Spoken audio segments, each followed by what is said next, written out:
John Villarreal here for Conservative Media, and I am pleased and honored to be joined by Amy Walter, the political director from ABC News.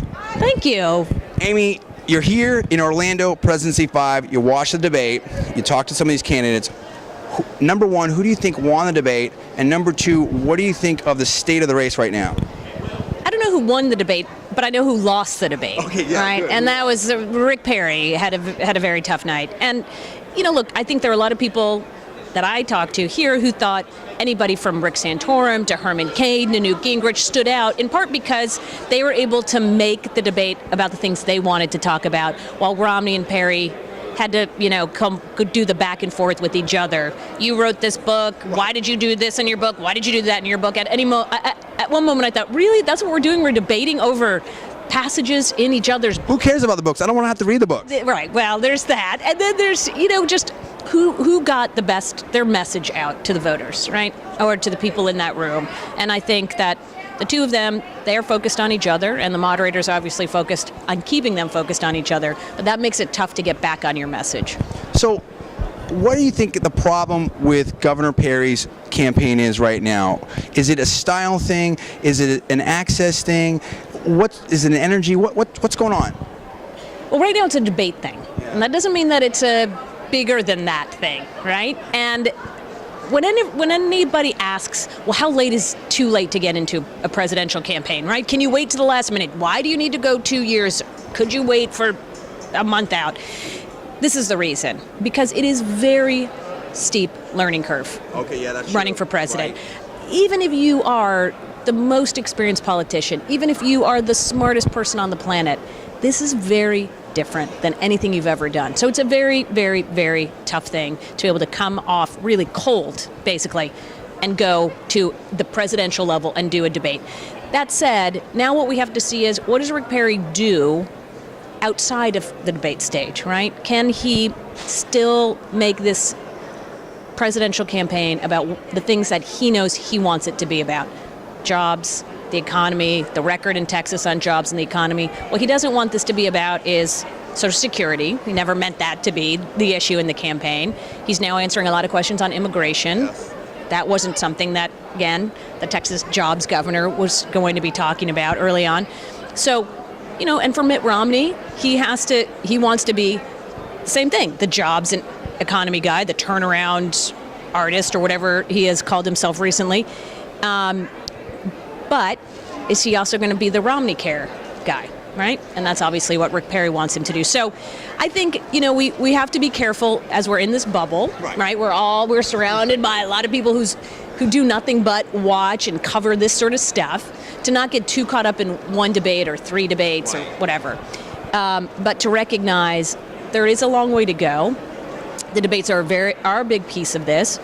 And at the same time, we're going to have ads. We're going to have outside groups running ads. We're going to have world events take place. All of these things are going to shape perceptions of these candidates. It's not just a debate. This is why I want to talk to this woman. She's very, very smart. She knows her stuff. You can see that and feel that right now.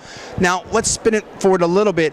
Do you think, well, first of all, I totally agree with you. It felt to me like Rick Perry was like, this is what I did in Texas, and this always worked, and now I'm going to redo that here. And it's like, well, it's a different deal, dude. It's like, welcome to the NFL, right? Yeah, exactly. Like, you can play at that level. You've been look, how many great college football players, they're a great quarterback, they run the option, and then they get into the NFL, they're like, we don't do it like that. It's a different deal.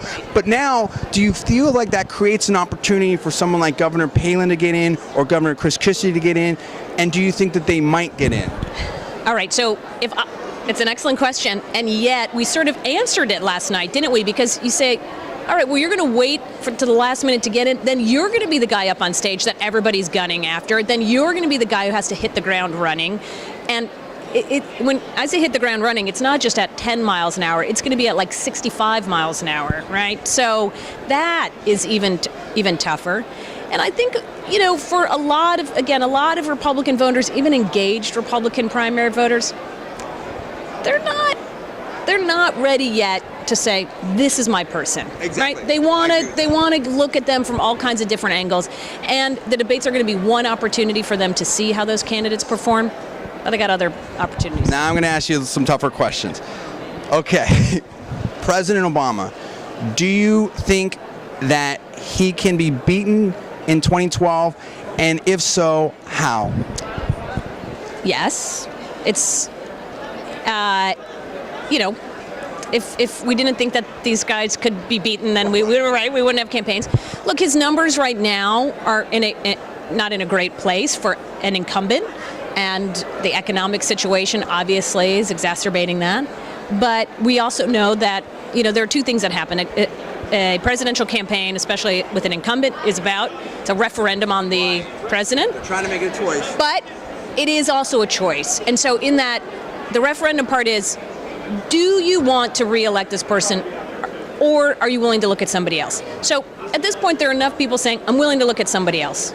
Okay? So once you've made that step, the next step, and this is a choice part, and this is the part where Obama and Democrats are going to go, is, okay, well, here's your choice. You're saying you don't like me that much, but look at this guy, or look at this woman. Like, that is, whoa, way, way, way out of touch. So, look, the more that Republicans spend, in debates, in primaries, I don't know how long this primary process is going to drag out. In some ways, that's better for President Obama, right? Because when you're spending all this time, you're in a primary, you're focused on your base. You're not focused on moving to the center where voters who decide elections are sitting. And at the same time, we also see that primaries also help candidates, right? They help them get stronger, just in terms of their candidate skills. They help them hone a message. So they're not always bad. Two more tough questions. Number one, looking at this perfect segue in a way of these candidates, the choice, if you will, who do you feel, irrespective of polls, is the strongest candidate to face President Obama, and who would be either the weakest or some of the weakest? So if we just looked at the polls today, the argument would be Mitt Romney's the stronger general election candidate because according to the polls today, he's doing better among independent voters, right? Now, we know two things. One, you really believe that? Well, that I don't know yet because what it has to be is how well does Perry wear, right? So if the first impression that voters are getting about Rick Perry, who they don't know anything about, right? Now, that's not to say that they know a ton about Mitt Romney, but they probably have some recognition of him from the last time around. But if what they know about Rick Perry is simply this, he's a governor of Texas, right? Who sort of sounds like literally with President Bush, when you listen to him speak, that's going to come with its own set of baggage for independent voters who aren't paying a ton. Again, they're normal people. They don't pay attention to politics like we do, okay? They're not looking at his positions. They're not looking at where he's, what he's been saying on the campaign trail. They just are hearing Texas governor, Republican, yeah, that sounds familiar to me. So that's where they are. What he's got to do is take them to the place that says, yeah, I'm a Texas governor, but not only am I not George Bush, but I'm the guy who's going to talk about something very different. I'm going to be talking about jobs and a job, Here's what I've done, right. Here's what I'm about. There's a lot of talk, or there has been a lot of talk, that Washington, D.C. is broken. Politics are broken. Looking at the grave financial situation and other overall situations that we're in, do you think that we can really seriously address these things, immigration, entitlement reform, that type of stuff, or are we going to end up like Europe or Greece or whatever? I mean, I don't think that we end up like Europe or Greece, but I do think that these issues that we have to address, there's a reason that we've tried not to. And by we, I mean Congress. And even to a certain extent, a lot of Americans don't want us to go there. One, because we don't really know what the truth is. Are we about to go bankrupt with Social Security, Medicare? This person says this other person says this think tank says this, I don't know, what am I supposed to believe? The great irony is that voters for the last 4 years, for the last 4 election year cycles, have said just what you did. Washington seems broken, we need people who are going to get in there and just do something. Exactly. Whatever it is, just fix it. And so they have the best of intentions when they go into the voting booth and pull the lever for the party that's out of power at that time, right? So in 2006, they said, we're going to vote for Democrats. 2008, going to vote for a Democrat in the White House. 2010, we're voting for Republicans. Their It goes intention back and is- forth, but it doesn't change. Well, because what they've done, while their intention is, I'm going to shake things up, what it's really done is it's killed off all the moderates. All right, so if you are a conservative Democrat, you lost in 2010. If you're a moderate swing Republican from suburban area or from the Northeast, you lost in 2006. And so in their quest to shake things up and to get people that are going to do things, what voters have actually gotten and they've helped to bring this about is an even more polarized Congress, right? So now we're almost assured that nothing's going to get done, and that's what becomes very tough. So now, if people want to learn more about you, see your work, and check that out, where do they go to? How can they find you? Thank you. Well, you can go to abc.com, and we have a great politics page where you can find all the latest that we're writing about. We have video. We're with the candidates all the time, and then every day at noon we have a show called Top Line that you can find abc.com. It's live at noon, and then of course archived on there. You can always go back, watch our interviews with newsmakers and all kinds of fun people. Amy, thank you so much. That was all fun.